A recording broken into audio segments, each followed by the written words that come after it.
Good morning, Morning Devotion family. Good morning, church family. How is everyone and how is everybody?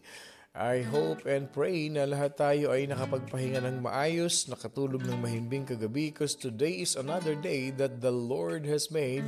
We will rejoice and be glad in it. Magandang umaga sa inyong lahat. Ako po si Pastor Bong, bumabati ng isang mapagpalang Wednesday morning sa ating lahat. It's indeed, we are in the middle of this week. Sabi ng iba, Happy Hump Day sa inyong lahat. Ayan, Happy Hump Day. Yung mga kapatid natin dyan na nasa Pilipinas, magandang gabi po. Mga kapatid natin sa Middle East, magandang gabi. It is indeed a blessed day to each and every one of us. Mga kapatid natin sa Australia, Canada, Alaska, and even in the other parts of Europe, sa Italy, sa France, magandang umaga po sa inyong lahat. Sabihin mo sa katabi mo kung may katabi ka, we are blessed by God. Yun ang mga dapat pinopost sa umaga, no? The blessings of the Lord. Umuulan ng blessing sa ating morning devotion. Good and blessed morning to all. Ayan. Okay. Have you noticed na itong araw na ito ay matatapos na natin? Today is the end of the Old Testament na pinag-aaralan natin sa Bible. Kalain ninyo, hindi natin namalayan, no? Me myself, I wasn't able to notice it that easily na natapos natin ang Old Testament. And the last book of the Old Testament today is a very powerful learning and lesson to each and every one of us. And I pray na talaga namang nag-take notes tayo sa ating pag-aaral ng Old Testament kasi tomorrow we're gonna be approaching the New Testament na. Okay? Kaya continue to share our morning devotion. Itag po natin ang ating mga kaibigan, kapamilya, kapatid so that they can hear the goodness of the Lord and the significance of the 66 books of the Bible in their life. Amen. Amen to that. Okay. Let's move on to our early bird for today. Okay? Ang ating early bird for today, mga kapatid, is none other than ang ating palakpakan natin ang ating small but terrible Sister Riza Dionisio Jose. Good morning po sa lahat, sabi ni Sister Riza. Congratulations, Sister Riza. Tanggapin mo ang iyong prize sa Lord mamayang 11:29. Ayan, ibibigay ni Lord sa iyo ang iyong early bird prize. At ang ating second runner-up, all the way from Florida, ang ating very own Kuya Sunny Clarin. Good and blessed morning to all. Coming from Kuya Sunny Clarin ng ating Florida family. Okay. Kasama sa prayer natin ito si Kuya Sunny na one day, magmumove na yan dito sa LA. Congratulations! At ang ating third runner-up is, actually nagsabay sila parehong dalawa Okay, pero based on the watching, nauna si Sister Marisa Galve Wong. Ate Marisa, all the way from Las Vegas, ang ating third runner-up. Blessed morning, Pastor Bong, and morning devotion family. God is good all the time. Okay, congratulations sa inyong tatlo, Sister Riza Dionisio Jose, Kuya Sunny Clarin, and Sister Ate Marisa Galve Wong. Ayan. Okay, let's find now. Okay. Okay, nag-comment din si kaya lang kulang. Okay, hindi niya nabanggit yung ating magic word for today. Para medyo magising-gising na yung ating mga natutulog na dugo dyan. At tayo umawit na ng ating pambansang awit. Okay, let's find who is...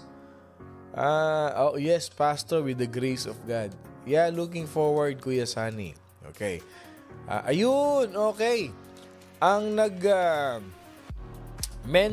ng ating magic word for today is all the way from Glendale at yung isa naman ay dito sa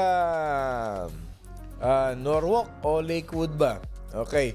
Una si Kuya Ray Gabriel. Blessed Wednesday morning everyone, Pastor Bong.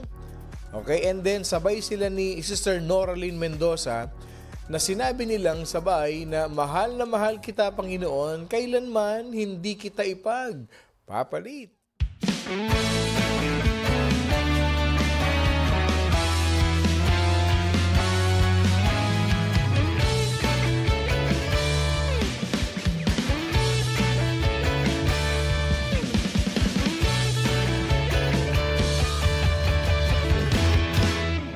Mahal na mahal kita, Panginoon. Mahal na mahal kita, Panginoon. Kailan may di kita ipagpapalit, pagkat sa piling mo'y langit. Mahal na mahal kita, Panginoon. Mahal na mahal. Mahal na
mahal kita, Panginoon. Yes, Lord, we love you so much, Lord God. O ayan, are we awake now?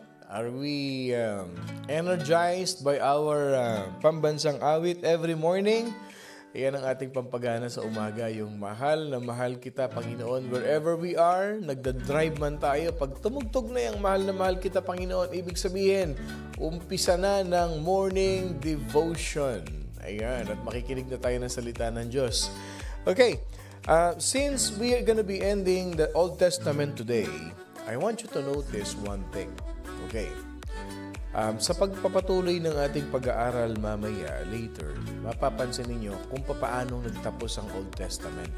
Okay, at nung pagtatapos ng Old Testament na yan, natin itong ating background. Yung pagtatapos ng ating Old Testament na yan, mga kapatid, there is one thing that will surprise us pagpasok natin ng New Testament. Okay? Hindi ko muna i-reveal yan. But I'd like you to expect, mga kapatid, na pagtapos natin ng 66 books of the Bible, we're gonna go deeper, lalalim tayo ng konti. Okay? Sa pag-aaral natin ng Bible. I want morning devotion family that this year of breakthrough to each and every one of us will also a breakthrough for us to have the strong appetite and the strong hunger in reading the Word of God.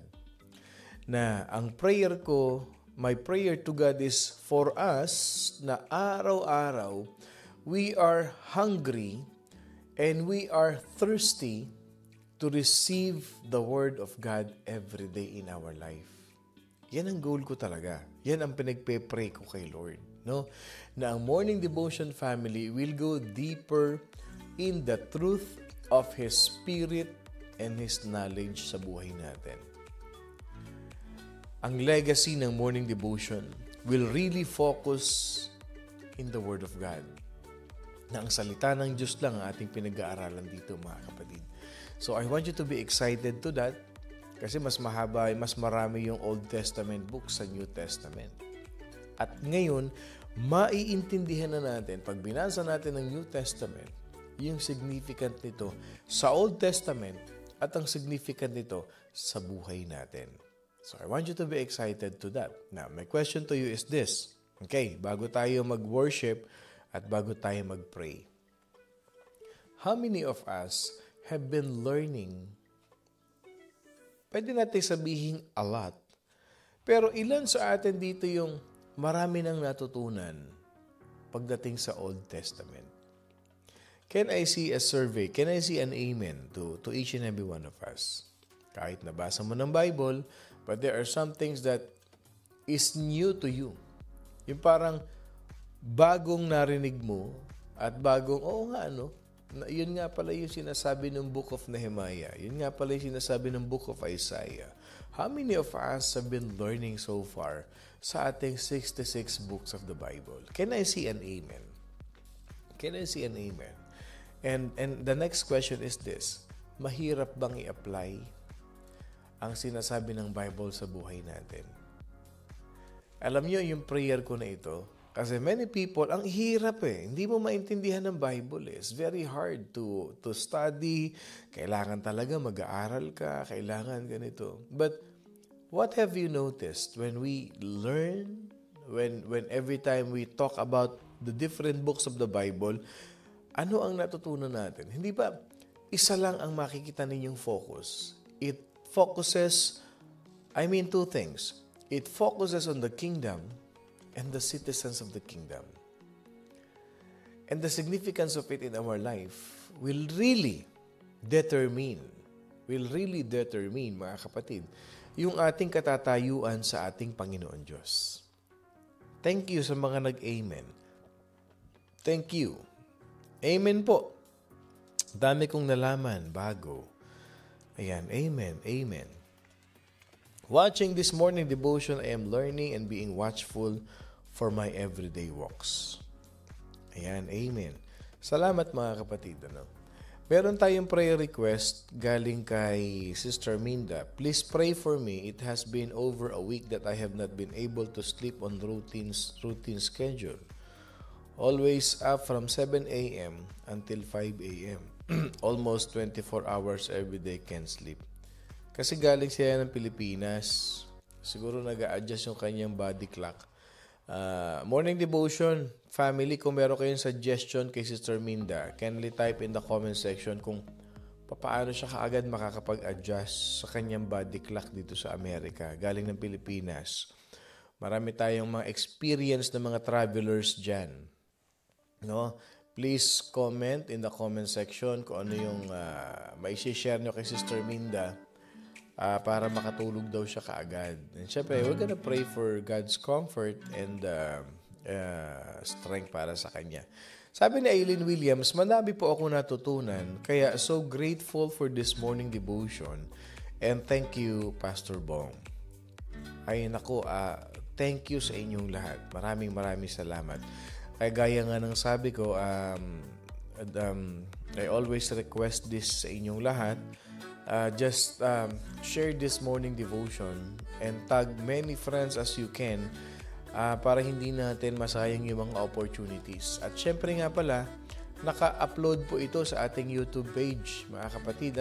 So kung mayroon na miss ninyo or hindi nyo napanood yung isang message, isang book, ay wag po ninyong kalimutan na mag-subscribe sa ating YouTube channel. Ayan po yung ating YouTube channel at HCBC Carson West Covina. Okay? So mag-subscribe kayo dyan para updated kayo right after the morning devotion. Pwede nyo i-replay yan. Pwede nyo mga kapatid i-replay yung ating morning devotion. Ayan. 39 and 27 books, sabi ni Tito Manny. Okay? Any prayer request? While we play this song, itong ipi-play natin na kanta na ito, this will really give an impact in our life as we study this last book of the Old Testament ngayong araw na ito. At kung sino man sa inyo mga kapatid, any one of us here have been praying, any one of us here has been in a situation, let's hold on to the promise of God as we have learned na maraming pangako ang Diyos sa buhay natin. Maraming promises si Lord sa buhay natin. All we have to do is to be obedient palagi kay Lord.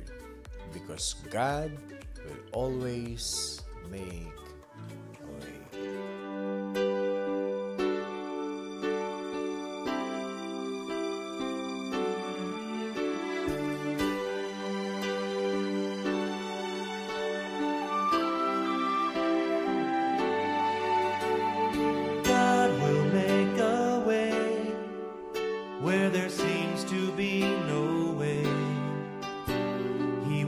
In ways we cannot see, He will make a way for me. He will be my guide, hold me closely to His side. With love and strength for each new day, He will make a way. He will make a way.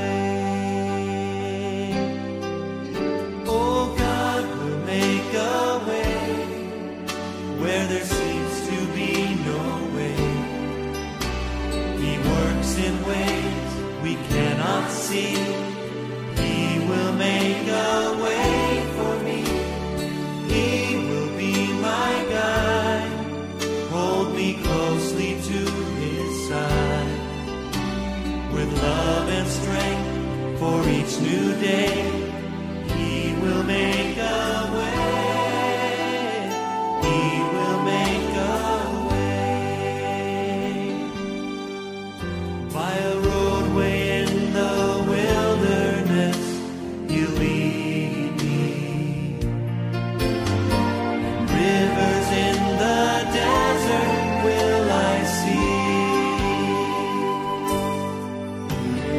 Heaven and earth will fade,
What a powerful song. My road may in the wilderness. He will make something new today. I claim it in the name of Jesus. I claim every word of that song into my life. Type in the comment section, God will make a way. Type in the comment section, God will make a way. Life may seem absurd. Life may seem that we are in the wilderness, but God will make a way. Meron ka mang pinagdadaanan, meron ka mang iniisip, believe this in your heart that God will make a way. God will make a way in my life. As we meditate that short phrase, God will make a way in my finances. God will make a way in my career. God will make a way in my job. God will make a way in my marriage. God will make a way in my business. God will make a way in my health. God will always make a way. Type in the comment section, God will make a way. Ano man yan, kapatid, na dinadaanan mo ngayon, believe in your heart that God will make a way. Gumagawa ng daan ang ating Panginoon Diyos sa buhay natin, sa bawat isa. Matuto lamang tayong sumunod at manampalataya sa ating Panginoon Diyos. Hindi Kanya pababayaan.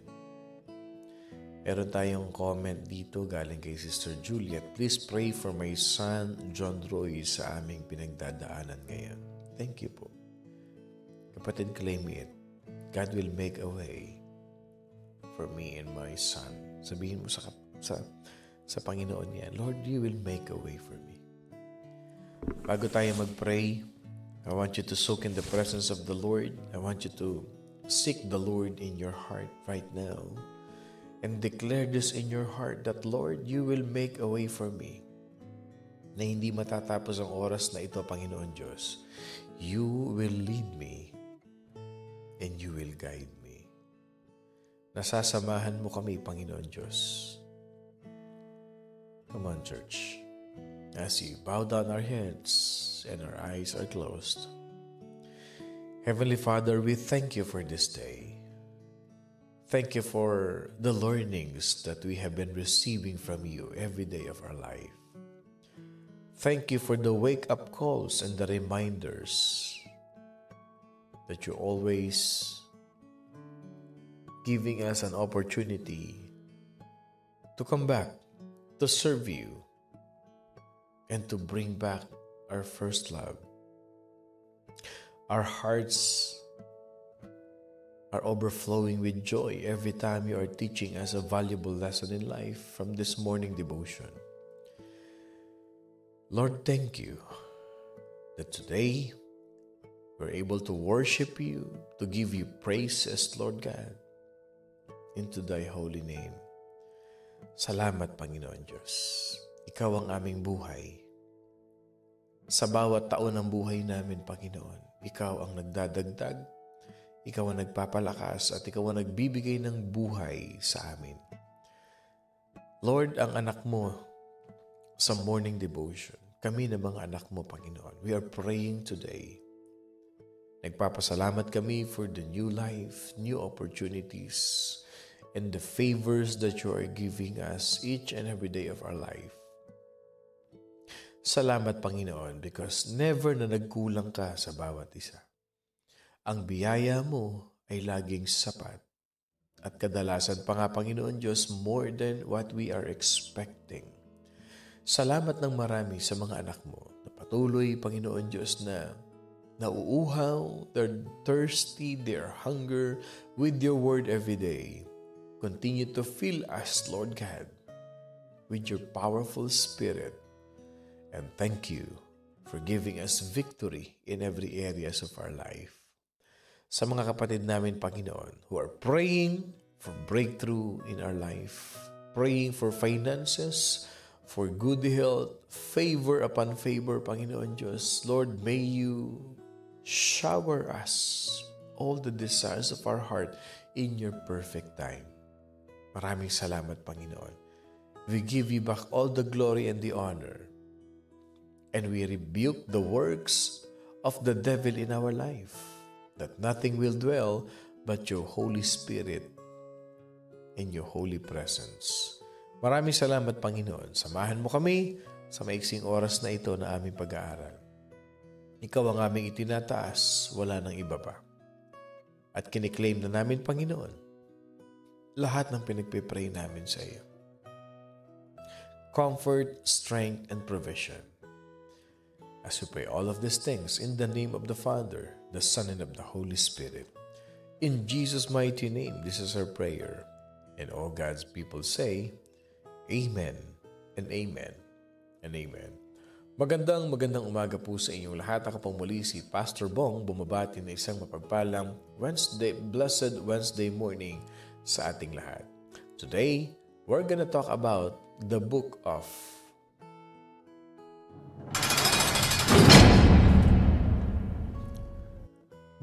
Malachi, the last book of the Old Testament. Ano bang meron sa book of Malachi? What is in this book that makes it so special, that places a remarkable comment at the end of the Old Testament? Okay. Malachi is a prophet. He is a prophet. Prophet Malachi. Many years after God restored His people and returned them to Promised Land, they were thankful, they were rejoicing kasi nakabalik sila sa Promised Land. Okay, that's the focus of our story that we've been talking about for so many weeks. Okay? But these people of the Lord, the Jewish people, the Israelites, they again began committing the same sins that had previously led them to the punishment, to the judgment of the Lord. And that 7 decade of Babylonian captivity, 70 years silang na-captivate ng Babylonian. Okay? They develop an attitude. They've developed a callous. They've developed a very weak faith in their life. Natatandaan ba ninyo? The book of Daniel, when King Nebuchadnezzar created an idol that they need to worship, the same people, Jewish Israelites, worship that idol that created by King Nebuchadnezzar. And only 4 people refused to worship that idol. At alam natin si Daniel, si Shadrach, si Meshach, at si Abednego. Imagine this, kung gaano karaming tao ang araw-araw nagwo-worship sa God ni Nebuchadnezzar, the false gods that they created in the Babylonian Empire. These people in that 70 years of being captive with the Babylonian, they developed a wrong faith. Their faith was being misled by these leaders, mga kapatid. So when they went home, nung umuwi na sila sa Jerusalem, dala-dala nila yun. Yung kanilang divided heart. Yung kanilang heart that only worships the Lord through their emotions, through their feelings. But the real root or the real worship to God, the real faith to God has been diminished. Lumabnaw na yung kanilang pananampalataya sa Lord. The priests were dishonoring God by leading the people astray. Hindi na finokus ng mga priest yung maibalik yung kanilang faith kay Lord. And what happened is this: the Jewish people are intermarrying with the pagan nations. Isipin natin, they are the Jewish, the chosen children, chosen one, chosen nation. And it is an abomination to God if they marry outside their bloodlines or their nation. Ano nangyari sa mga Jewish na ito? They were intermarrying. They married the Moabites. They married the Ammonites. They married some in Babylon, the Assyrians. Nagkaroon ng intermarrying ang mga tao na to. Kahit sino na pinapakasalan nila, inaasawa nila. Remember, when Nehemiah was pushing the people to rebuild the wall, the gates of Jerusalem, there are persecutions outside from their enemies, and there are persecutions inside Jerusalem. Bakit? Kasi yung kaaway naglalabas-masok na. Their enemies are going in and out sa Jerusalem. So nakikita ng mga kalaban sa loob kung ano nangyayari, nakikita sa labas, and the persecution are so strong because of these attitudes that was developed by those people, Jewish people, when they were in Babylon. They're intermarrying with the pagan nations. Pag sinabing pagan, people who does not believe God. Ibig mo sabihin, ikaw na meron kang faith, ang nangyayari, nakikipag-asawa na sila doon sa mga taong walang faith. And imagine this, in the book of Exodus, going back to that story, kaya nakapasok sila sa promised land, binigyan ng pangako ni Lord by the leading of Joshua na lahat ng mga pagan nations na yan, papatayin nilang lahat yan. Look at the story. But what happened to them? Nakipag-intermarry pa. Nakipangasawa pa sila ng mga pagan nations. The hearts of the people of Israel, the people of Judah, the people of Jerusalem, were growing callous and becoming wicked. And God sent prophet Malachi to rebuke them for their sinful ways. Not only Malachi. Alam niyo ba na si Malachi is the contemporary of Nehemiah? Okay, ibig sabihin ng contemporary ni Nehemiah, yung iniwan ni Nehemiah na mga principles at mga ways, mga diskarte, itinuloy ni Malachi. Itinuloy niya yun. He directed his message to a people who has been plagued with corrupt priests. Tignan niyo ha. Noong panahon ni Malachi, yung mga priest, kaya kung babasahin niyo ang Malachi, 4 chapters lang yan. Okay.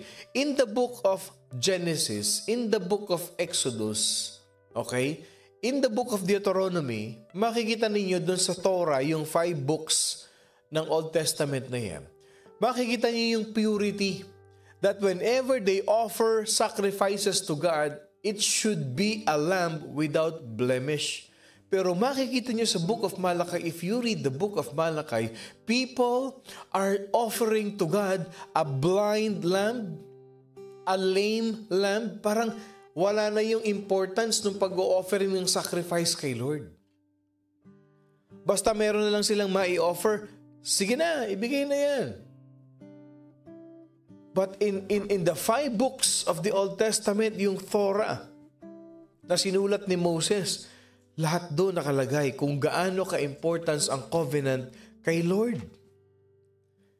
Even in the book of Leviticus, pinakita doon mga kapatid ko how important it is the sacrificial lamb to the Lord. Yung first fruit na binibigay nila. How they offer to God. The importance of it. Pagdating ng Malachi, they all failed it. And the fact that even the high priest are the one who is leading people astray. Nakita na ninyo? Not just the ordinary people, but even the high priest. Mga kapatid. So Malachi directed his message to a people that has been victim or led by a corrupt priest. Ito na, naging worse ng lalo.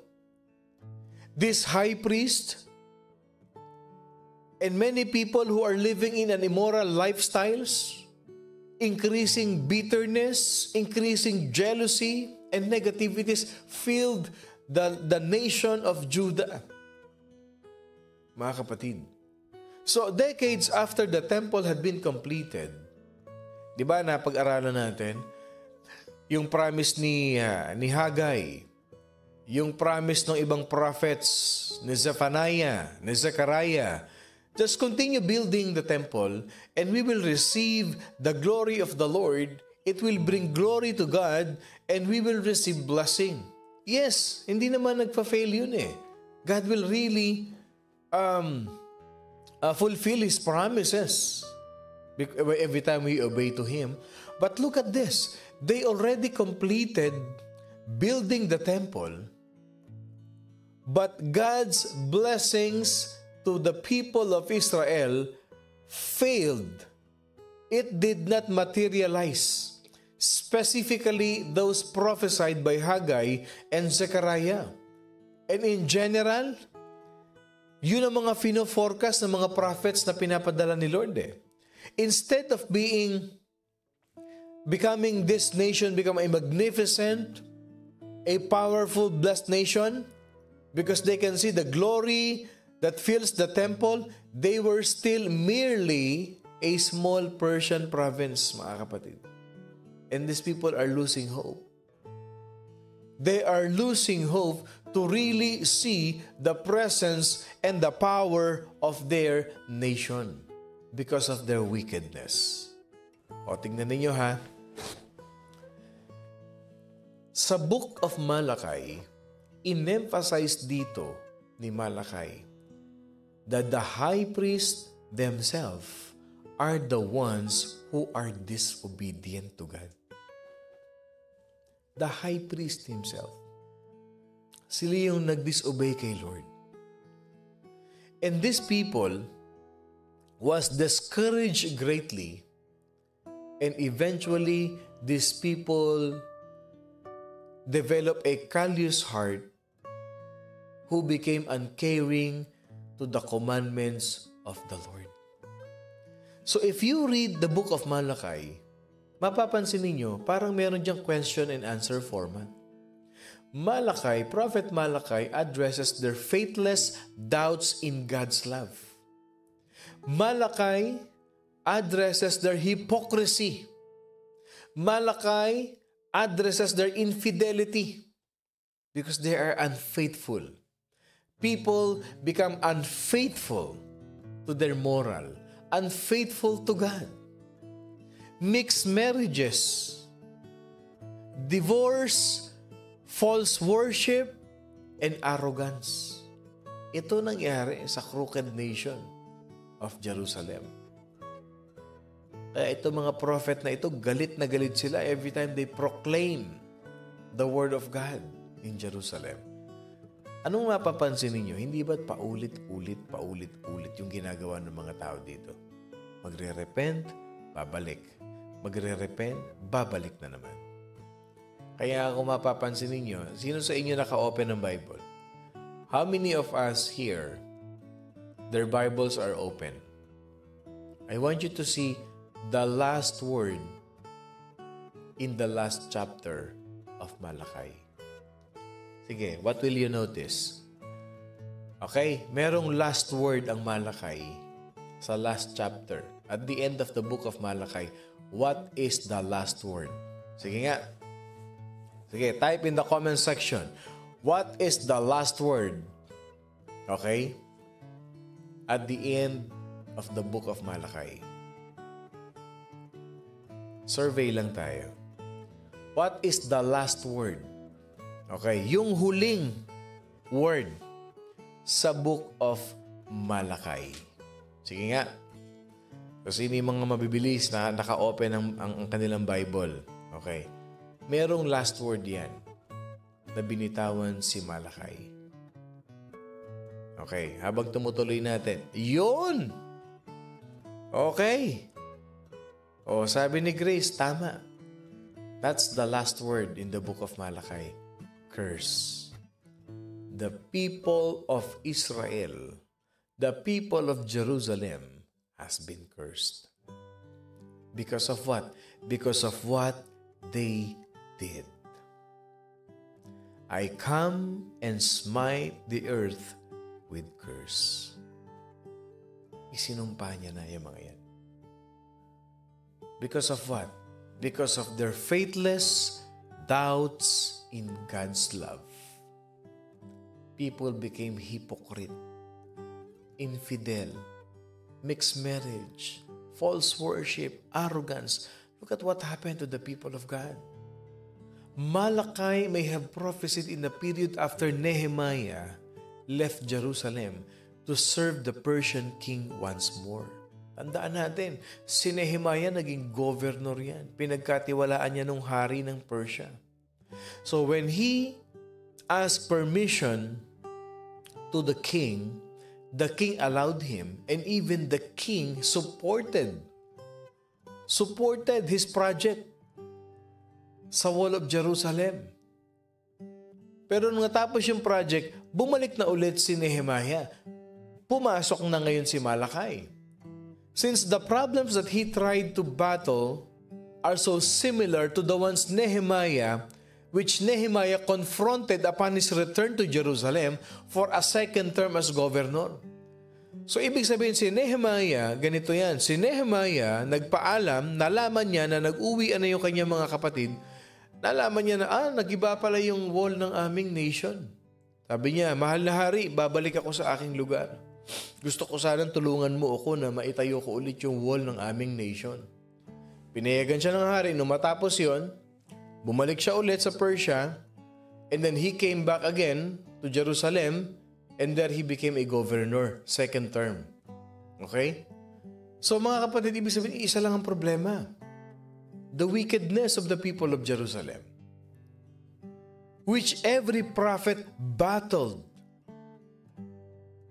in their ministry. So, balik naman tayo dito sa background ni Nehemiah, ni Malachi. The name Malachi, it means my messenger. Yan ang ibig sabihin ng name na Malachi, my messenger. And by the way, lahat ng pinag-aaralan natin ng mga prophet, I believe, binibigyan ko kayo ng ibig sabihin, yung meaning ng kanilang name. I hope you are writing all this down. No? So the name Malachi, my messenger, is probably a shortened form of Malachiah. Okay? Or messenger of Yahweh. And he, I believe, is the appropriate author for this book that speaks of the coming of the messenger of the covenant. Yes. Alam niyo ba na si Malachi, nag-prophesy din siya about Jesus Christ? Malachi chapter 3 verse 1. Behold, I send my messenger, and he will prepare the way before me, and the Lord whom you speak will suddenly come to his temple.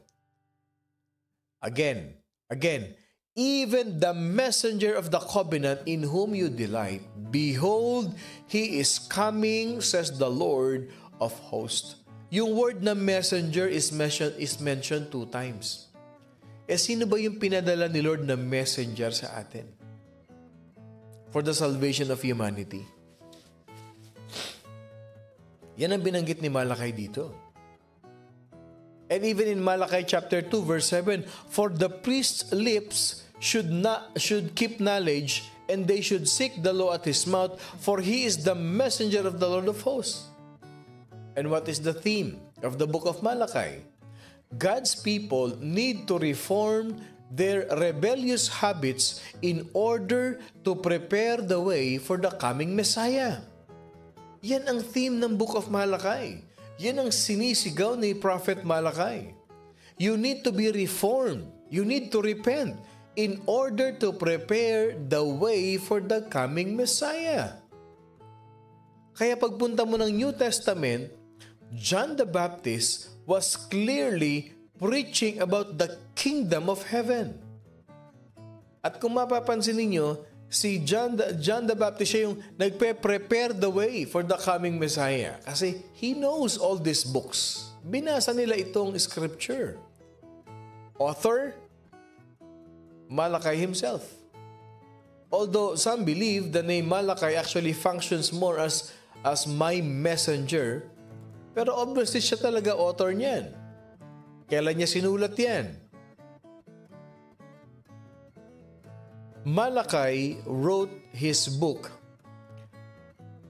near the end of the prophetic period in Israel's history, approximately 430 before Christ.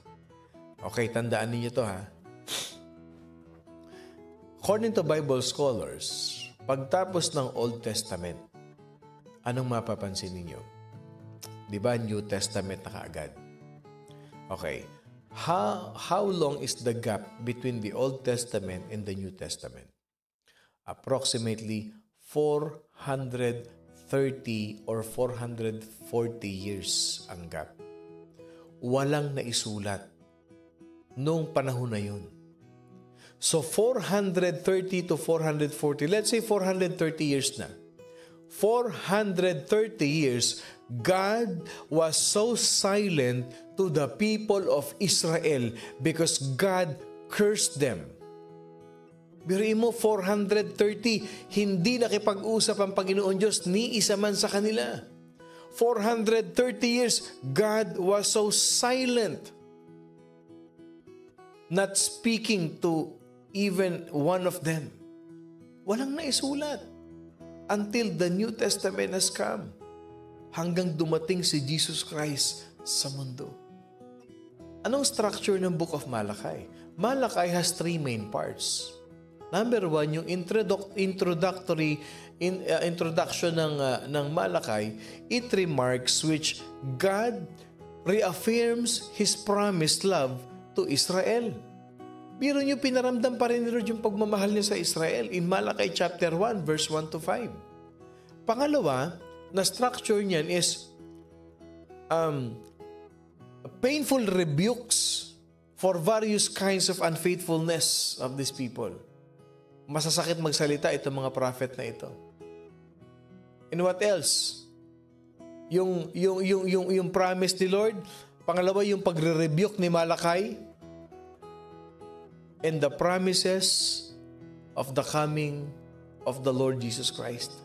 Yung Malachi chapter 2 verse 7 at saka Malachi 4 verse 6. Tignan niyo sabi ng Malachi 4 verse 6, and He will turn the hearts of the fathers to the children and the hearts of the children to their fathers, lest I come and strike the earth with a curse. As you read the book of Malachi, I want you to watch these life principles that is in this book. Okay? Number one, you can never outgive God. Hindi mo kayang higitan ng pagbibigay ang Panginoon Diyos. No. You can never outgive God. Kaya, kung tayo, akala natin, marami na tayong nagawang mabuti sa kapwa natin, tingin ko naman, that's enough. Dami ko nang nagawang kabutihan sa Panginoon. Dami ko nang nagawang kabutihan sa kapwa. Sabi nga nila, gumawa ka ng mabuti sa kapwa, gumagawa ka ng mabuti sa Panginoon. Yan ang mga napapakinggan natin palagi. It's not by works, it is by grace, kapatid. Hindi mo pwede sabihin yan. Kasabihan lang yan ng ating mga elders nung araw. Totoo yun, gumawa ka ng mabuti sa kapwa mo, gumagawa ka ng mabuti sa Panginoon, but it does not secure your salvation, not by works. It is by grace through faith. You can never outgive God. Di pwede sabihin, dami ko na nagawa sa church, dami ko na naibigay sa church. Ang totoo niyan, wala ka pa nagagawa kay Lord. Wala ka pa na ibibigay kay Lord. Can I see an amen to that? Dami na akong church na natulungan. Dami na akong church na ganito. Dami na akong taong ganito. Huwag mong bibilangan si Lord. I'll tell you this. It hurts, but that's true. Huwag mong bibilangan si Lord. Dahil pag humarap ka kay Lord, I'll tell you this. Wala ka pa nagagawa sa Kanya. Wala ka pa na ibibigay sa Kanya.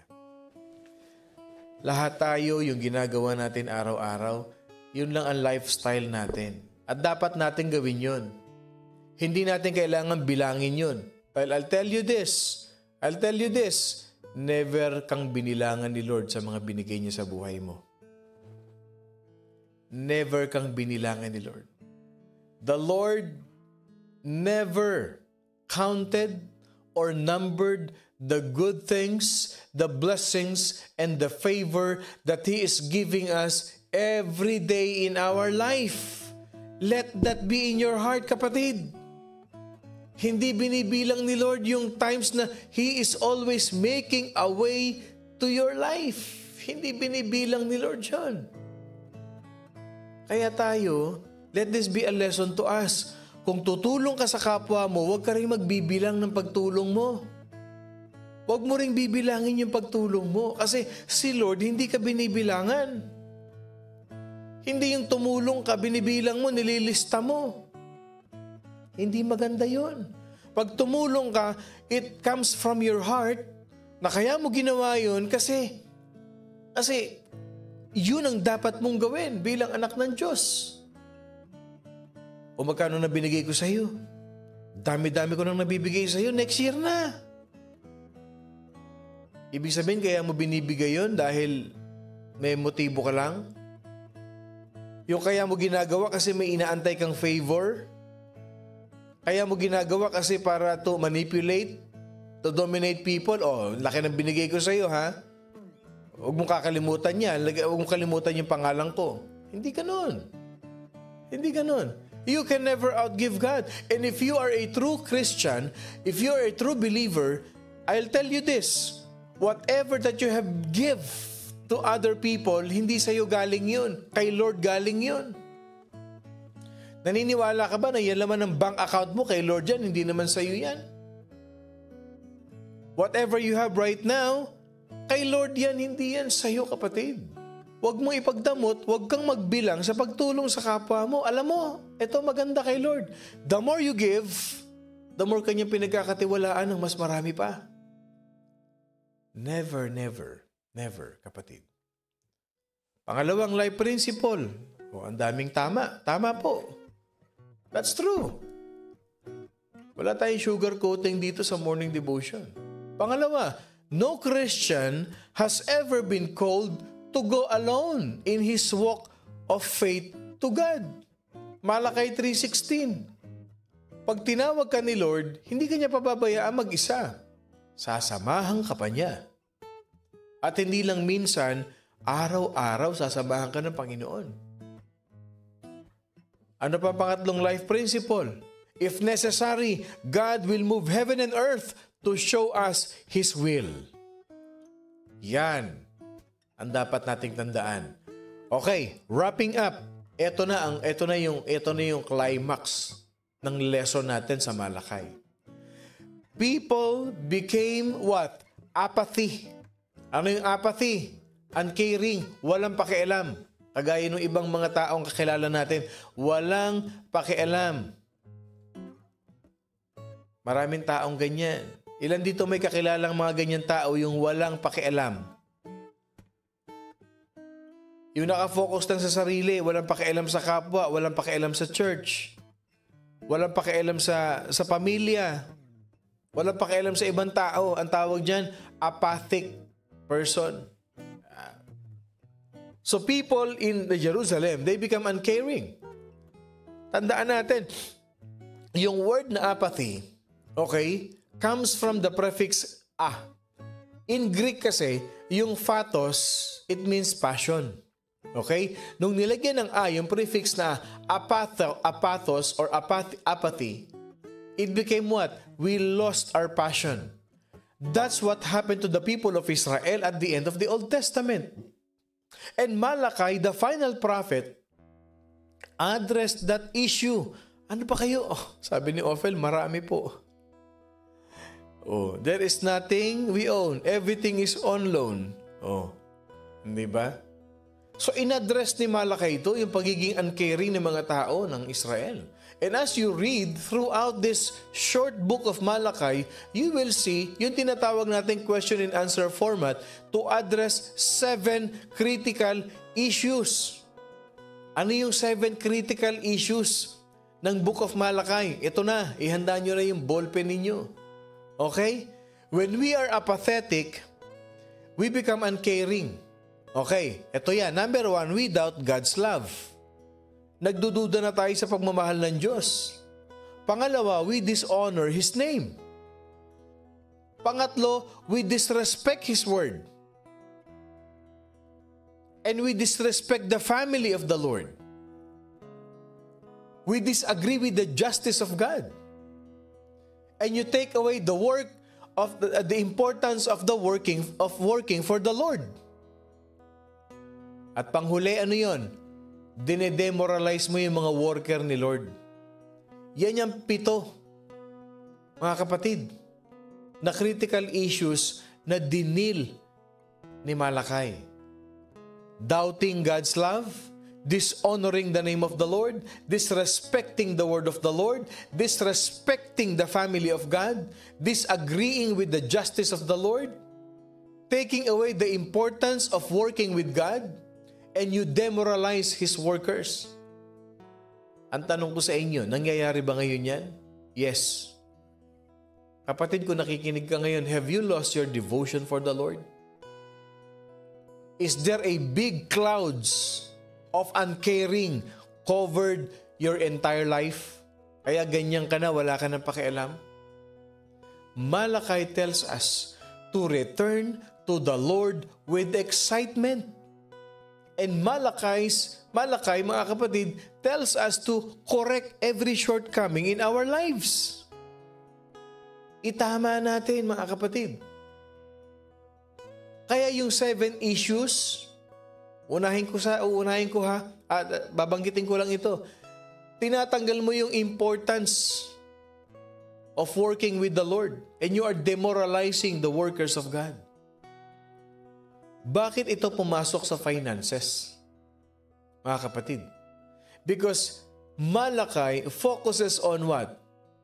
He included his messages how we support the Lord's work with our finances.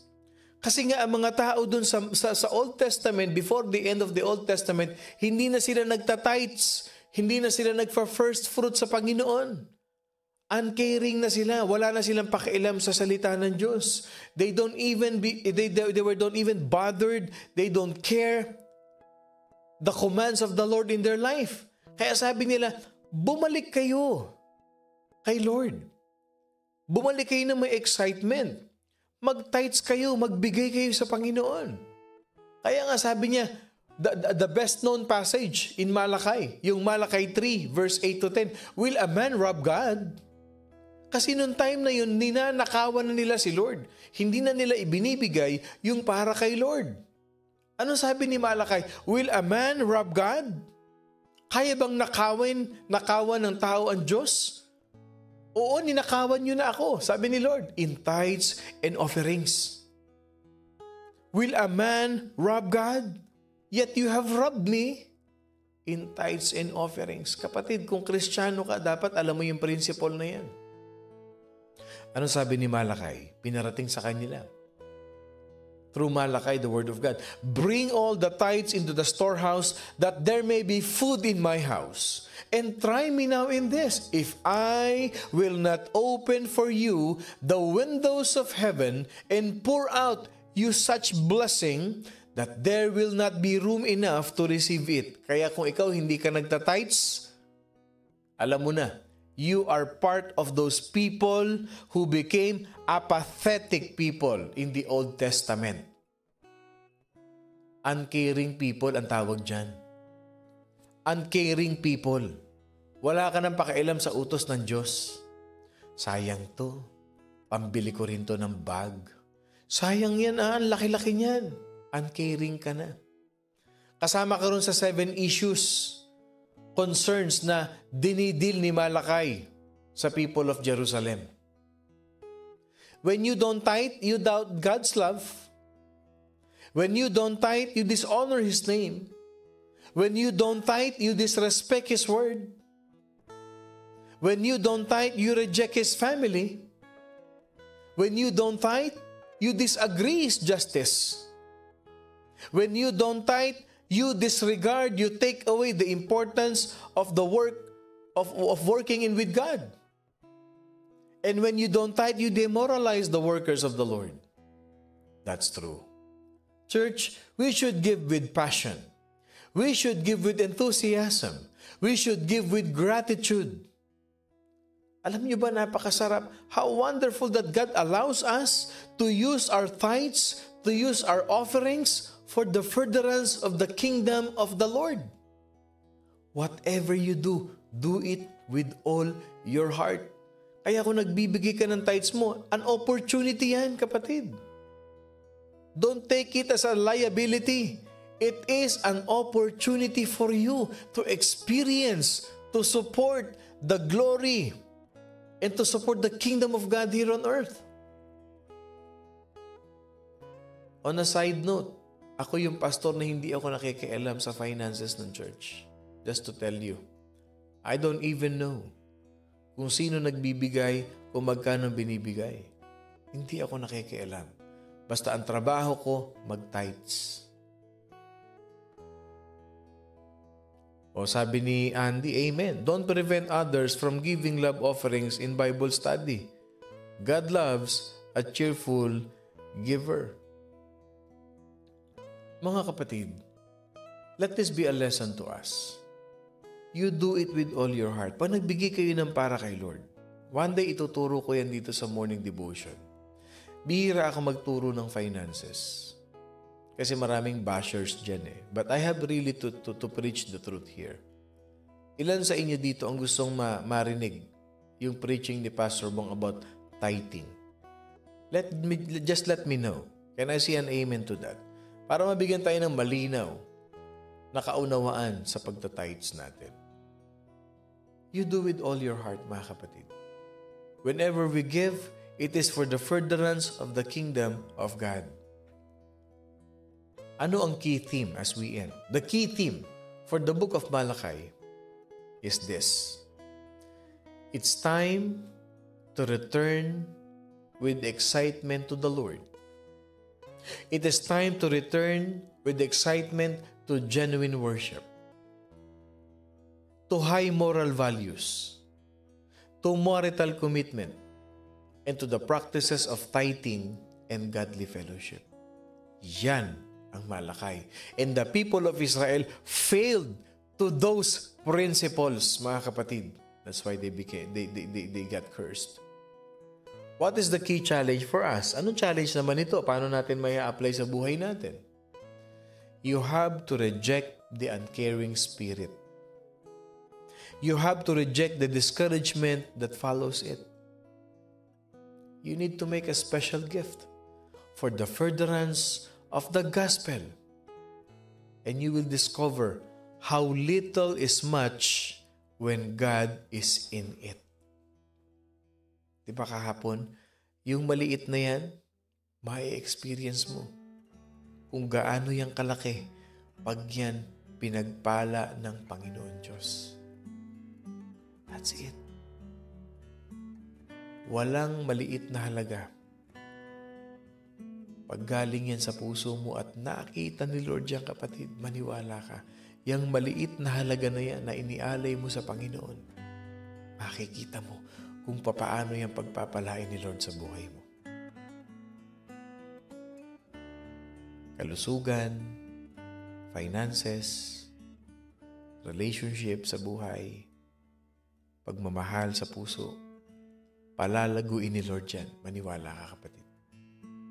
I-reject mo yung uncaring spirit. Marami yung uncaring spirit na yan. Walang pakialam sa kapwa kahit nakakasakit na sila ng kalooban ng kapwa nila. Walang pakialam kahit nasabihin mo na mali yung ginagawa, nakakasakit ng kapwa, nakaka-offend. Yan ang mga uncaring spirit eh. Ang kasunod yan, discouragement. So anong ibig sabihin sa atin ito? Kapatid, it is very timely that we support the body of Christ. It is very timely for us as we establish our new church sa Carson. It is very timely. You pray for it. And if God is leading you to to support the kingdom of God sa ating bagong church, why not? Why not? You will discover how little is much when God is in it. Ano ang key verse natin for today? I want you to have this. Malachi chapter 3, verse 6 to 7. For I am the Lord, I do not change. Therefore, you are not consumed, O sons of Jacob. Yet from the days of your fathers, you have gone away from my ordinances and have not kept them. Return to me, and I will return to you. For I am the Lord, I do not change. Return to me, and I will return to you. Bumalik ka sa Panginoon. Inaantay ka niya.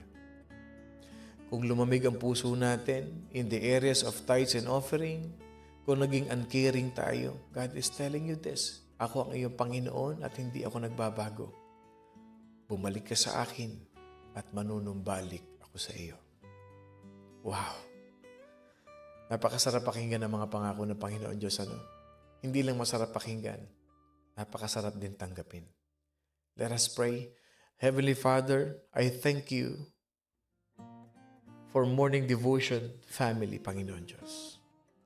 Lord, I pray that we will live a life worthy of the many blessings that you are bestowing each and every day of our life. Lord, one thing that we know that is in our hearts, you are a good, good Father. Amen and amen and amen. Magandang umaga sa inyong lahat. Ako pong muli si Pastor Bong, bumabati na isang mapagpalang Wednesday morning sa ating lahat. Lagi niyong tatandaan, return to the Father and He will return to you. Huwag kalimutan, ibigay ang para kay Lord, igalang ang utos ng Panginoon, at panatilihin natin ang pagiging obedient sa Kanyang mga salita. Huwag na huwag niyong kakalimutan, mga kapatid, we are blessed by God. I love you all, mga kapatid, with the love of the Lord.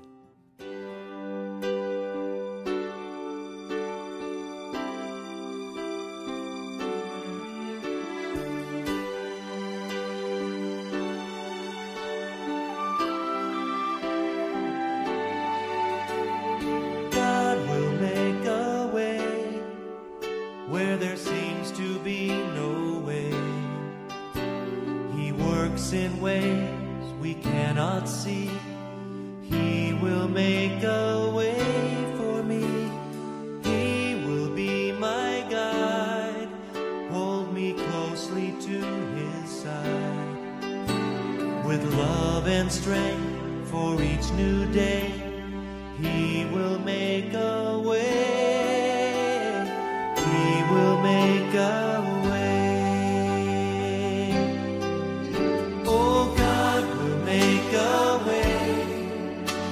There seems to be no way. He works in ways we cannot see.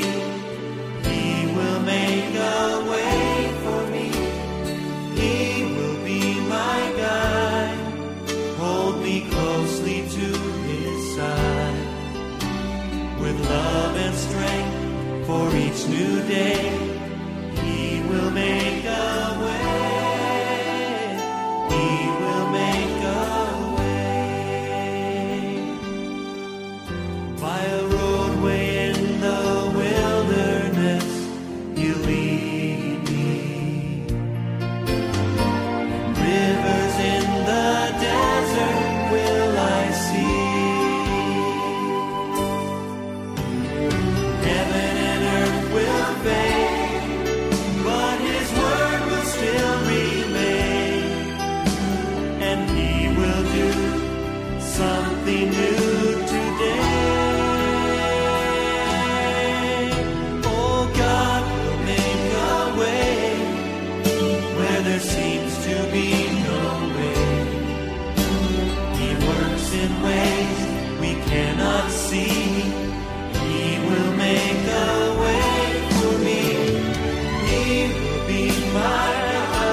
name.